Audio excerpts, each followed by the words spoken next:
Welcome back to the Multifamily Marketers Podcast. I'm your host, Josh Grillo. I am here joined with my co-host, Caroline Mills. Caroline, good morning. How are we doing?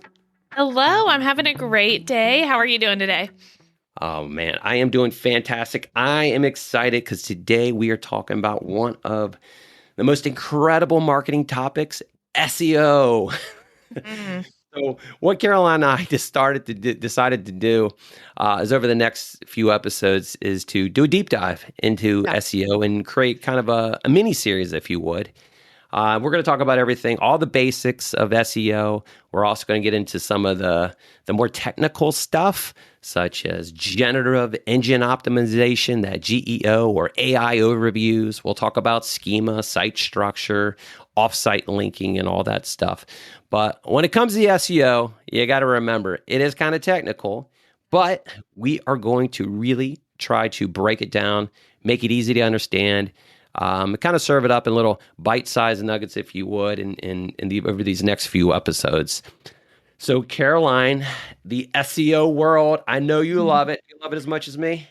Yes, absolutely. I'm excited. I think we've got a lot of great stuff to share. Let's jump into it. All right, let's do it. So today's episode, SEO 101, we're really going to be talking about how to make your on-page SEO better, or how can we improve the on-page SEO for a property website. But first, let's talk about a definition. What is on-page SEO, Caroline? What does that even mean? Yeah, it's a phrase that gets thrown around a lot. And basically, on-page SEO is everything that you can directly control on your website's pages. You want to do this for search engines to be able to understand what your content is, to improve your rankings. And this is often the easiest place for beginners or people getting into really understanding what SEO is and where to start. Because you don't need outside links. You don't need advanced technical skills to make these changes. Usually it's jumping into your website in an editing mode or your back end of where you're hosted. Really easy stuff. And we're going to go over some really quick and easy wins and things to jump in and get started to really enhance that. And I like to say, when it comes to on-page SEO, it is some of the easiest things that you can do and you can do on your own to help improve your rankings, specifically for apartment websites, property websites. We see enough of them, and the on-page SEO usually is pretty poor, I would say, or mediocre at best. So there's a few small things you can do, but it all starts with the threes. And the threes are your title tag, your meta description, and your H1 tag. So title tag, what is that old title tag, Caroline? When I say title tag, what am I referring to? Yeah, and a lot of people see these and don't know what they are. But basically, your page is the page title that shows in search results.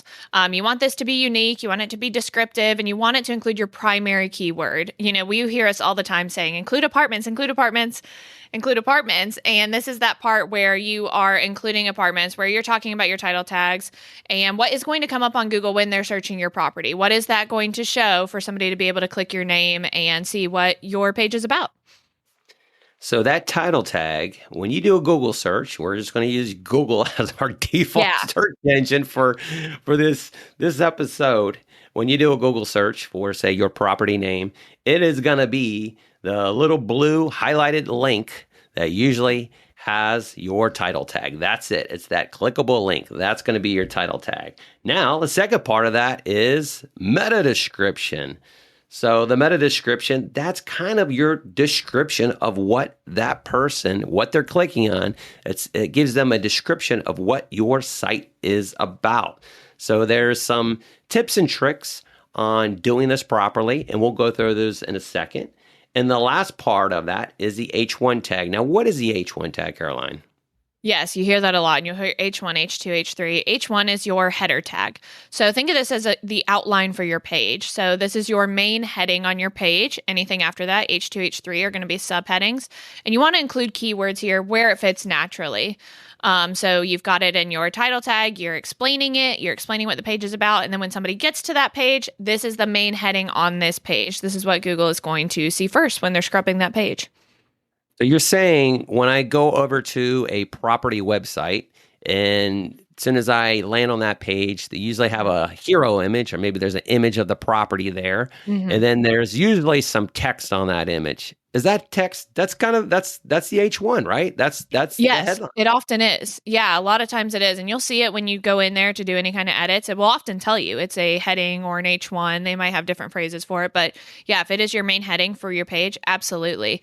And that gives a good point. You often do see it there. So, and we just said, you do want to include keywords where this fits naturally here. So you definitely want to be doing that on home pages, but all pages. Good point. So when it comes to the big three, your title tag, meta description, and H1 tag, there's one thing that I always like to do. There's always one thing I like to suggest is consistency. Be consistent with what you have in that title tag, what you have in that meta description. And now when the person lands over on your apartment homepage, be consistent with that H1 or that headline tag. So let's give Absolutely. some examples of that, Caroline. So I'm going to put you on the spot here. Okay. You've got a property. I don't know what the property name is. You can come up with it right now.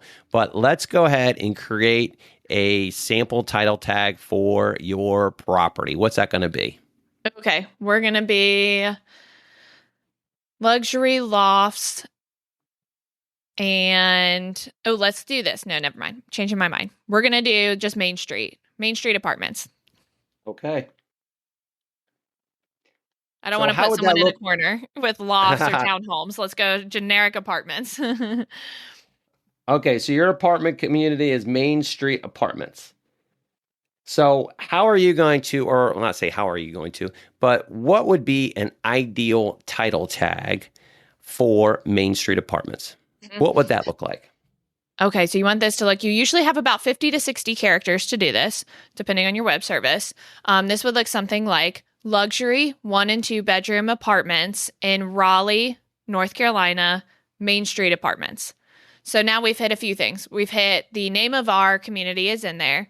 We've hit the location, the geolocation that we're servicing, and we've hit exactly what we are. Luxury 1 and 2 bedroom apartments. Now somebody, when they see that on Google, it is very clear what we are, where we are, and what we do. That's a good point.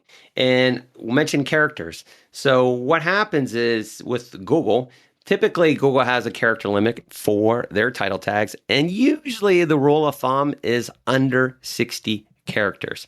Now, if you go over 60 characters, it's not the end of the world, but typically what happens is Google will just cut it off. So Yeah. just keep that in mind. If you can keep it under 60 characters, that is ideal.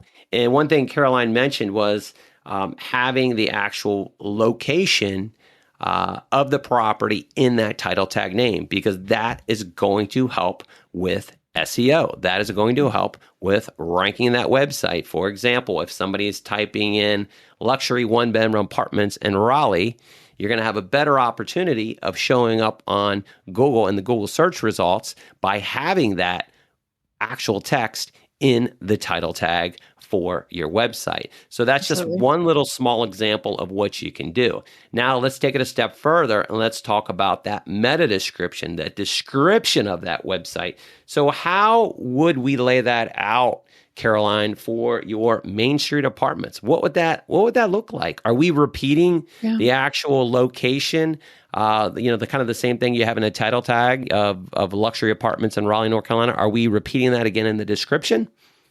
That's a good thing. I'm glad you called that out. I would say, depending on what you are or where you are in your city or in your town that you're in, say we were in downtown. Well, we didn't call that out in our title tag because we didn't have enough descriptions. So maybe in our meta description, we say something like, enjoy luxury living at Main Street Apartments in downtown Raleigh, North Carolina. Luxury amenities and great location with many restaurants only steps from your door. You have a few more characters to play around with here. Typically, you can have anywhere between 150 to 160 characters. Again, same thing. Like you said, that was a good call out. You can put more, but it's probably going to cut you off. So think of what somebody's very first going to read, the first sentence about your community. And that's a good point. You can say maybe something that generally helps identify you more. It's downtown Raleigh versus by the airport Raleigh. And then using a few of those key things that people are going to be looking at: luxury apartments, cool restaurants minutes from my door, or I've got great amenities, things like that. Good point. So if you can, think about what somebody might be searching, right? So Hmm. most properties these days are pet friendly, dog friendly, cat friendly, Hmm. pet friendly. Um, Inserting those keywords into your actual meta description can help. So I mentioned consistency. So if you have, say, luxury one bedroom, two bedroom apartments in Raleigh as a title tag. And then you move into your description and say, looking for luxury one bedroom, two bedroom apartments in Raleigh, North Carolina. Main Street Apartments offers a pet friendly community with exciting amenities located specifically in downtown, something like that or to that Yeah, effect. You're absolutely. capturing a lot more keywords in there, and it's very consistent with your title tag as well. And more importantly, it tells Google what your website is about. That's Mhm. the biggest thing you got to remember. And I think that's where so many properties get it wrong. They don't tell Google exactly what the website's about. Yeah, they may mention the word apartments, but they're not consistent with it. So how this takes effect is when you have it consistent in the title tag, you have it consistent with the meta description. Now, when you jump over to the property website and you see that headline, what do? You take that exactly luxury apartments in Yep. Raleigh, North Carolina. Guess what? That's your headline. Yep. Super consistent. You got your title tag, you got your meta description, and now you have it in your H1 tag. And also from a person that's actually searching Google and they see your listing and they read it and they click on it, there's consistency. They're coming Yes. over and they see exactly what they just saw. So they say, what do they say? They say, hey, I am in the right place. Absolutely. And that's a good call out about having just the consistency. And we talked about being creative with things and stuff like that. And but like you said, there's only so much you have to think going into this. And I say this from a point of this is really easy to jump in and do. Don't think like you have to spend a lot of time thinking of all of these different things and making all these different changes. When you've got a few keywords that you know are going to represent your brand effectively, very easy to jump in there and make these changes in just a few minutes. All right. So let's talk a little bit about being spammy. So, Yeah. so this has hit me, and I think, you know what, I do think that a lot of properties, that with ChatGPT and AI being out, they can use ChatGPT to help write some of these title tags and meta descriptions where, in the past it was super spammy where it'd be the same keyword over and Yeah. over and over again, and it would make no sense, right? Yeah. So what I like to tell everybody is you really want to use your title tag and meta description as an opportunity, as a mini sales message. Think of it like that, a mini Mhm. sales message. Now, you need to convince these people, you need to sell these people that are actually looking for apartments, you need to sell them on why they should click your listing on Google. That's Mhm. what you have to do. So you have to go about it like that, right? So you need to write it so that it makes sense, that it gets people excited to click over, right? And again, Absolutely. you don't have a lot of characters to do that, as we mentioned. Like under 60 characters. Meta description, typically under 160 characters. Yeah. So it is literally a mini sales message to convince that person to come over to your website. And guess what? If you do convince enough people to come over and click on your website, Google is going to recognize that, and Hmm. Google is going to move your website higher in the search rankings. So a lot of times, I do think on-page SEO can be the absolute difference maker for a property that ranks in the fifth position to the third position to the number one position on Google. And that also includes Google Places. All these things work together, but I think it all truly starts with on-page SEO on that actual property website. Absolutely. 100%. All good call outs and all easy to get started and jump in and do. 100%. Now, moving forward and really trying to keep this as easy as possible to understand, Caroline, let's talk about a couple other elements when it comes to on-page SEO that can really aid in helping improve ranking. I'm talking about stuff like alt tags, actual, content, the actual copy Yeah. that's on the page. And Yeah. then there's another one I want to talk about, which is also image file names, which is a little bit more technical, but I do want to mention it. So alt tags. Tell me a little bit about alt tags. What are they for somebody out there that doesn't know what they are? And really, how can you take advantage of them? Yeah, yeah. So alt tags and alt text that you often hear them interchangeably is describing visuals on your website. This comes from a few different ways, and why it might be really important to your website is one, an accessibility standpoint.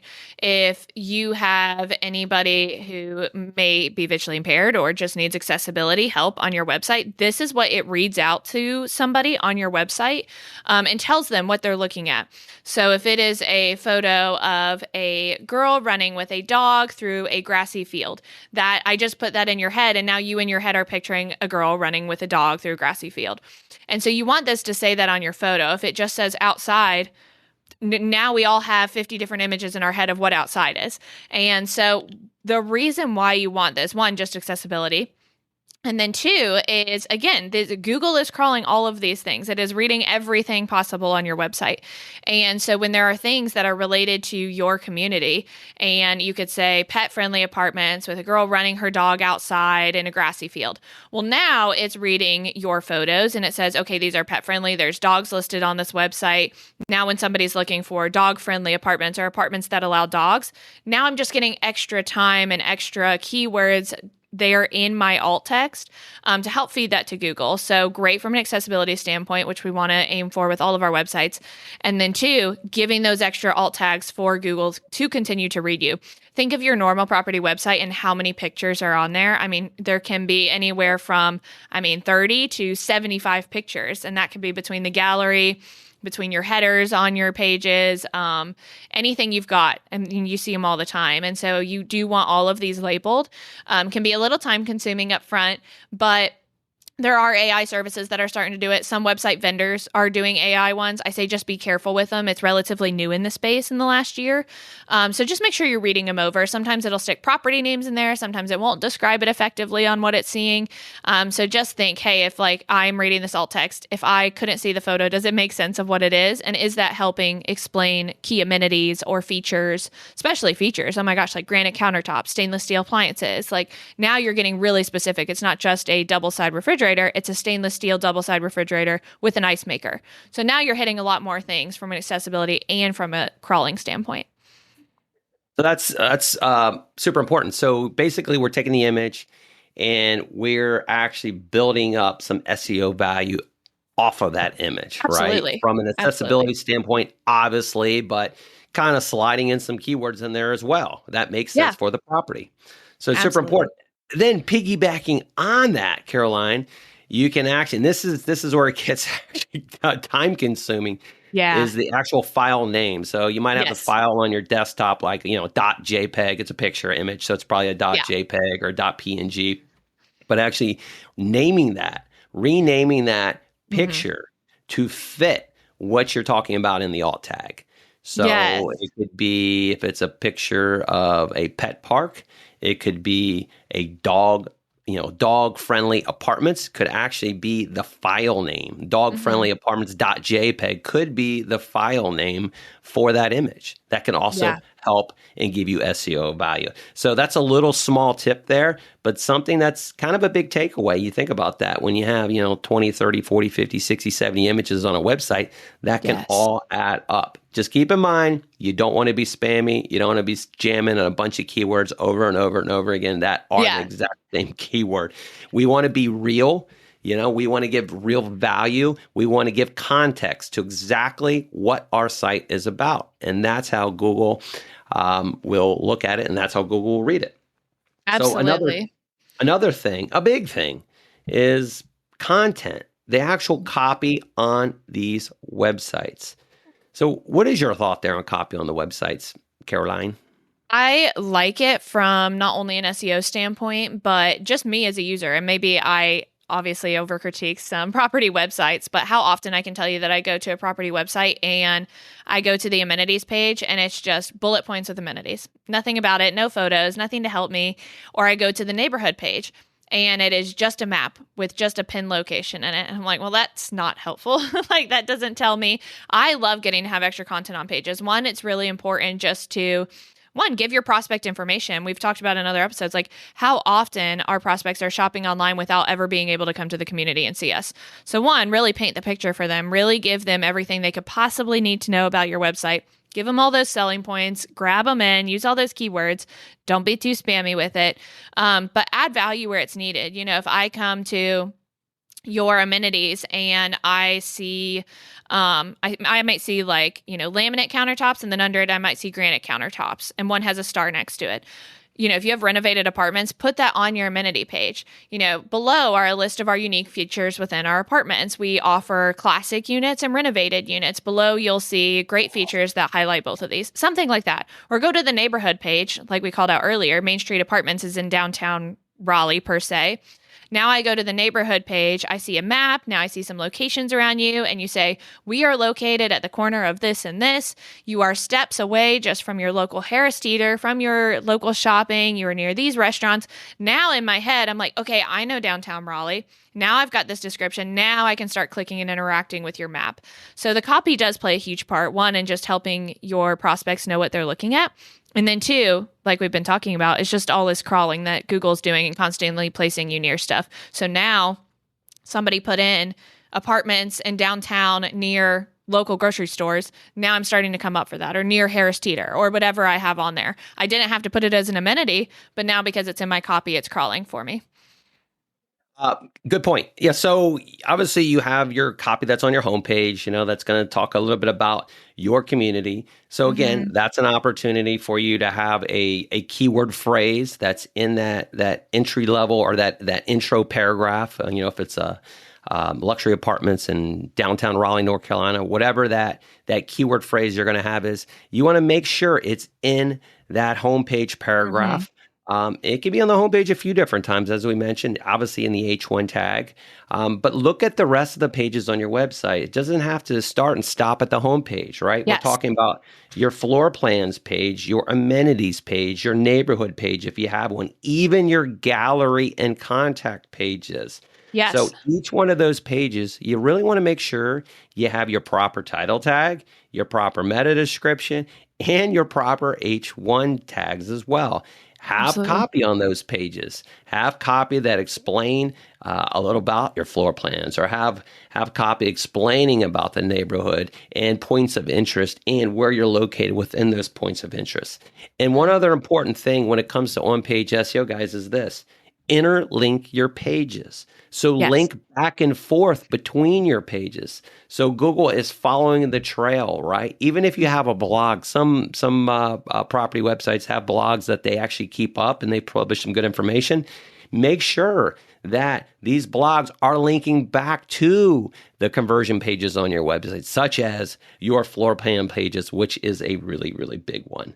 So Absolutely. we covered a lot. Now, we covered a lot, Caroline, on-page SEO.